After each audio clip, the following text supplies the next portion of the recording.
In this video I'm going to show you how to turn off YouTube thumbnail previews. As you can see, if you hover over the thumbnail, the video will start automatically playing. Now, if you want to turn this off, we will go to our profile icon and there in the menu you will see the option settings. Click on that. Once you have done that, you will arrive at this overview.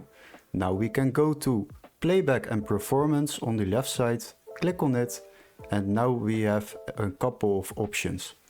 We would like to disable the auto YouTube thumbnail previews. So what we will do, we will go all the way down and deselect this option. Once you go back to the YouTube overview, the home page, you can see the YouTube thumbnails don't preview anymore once you hovering over it.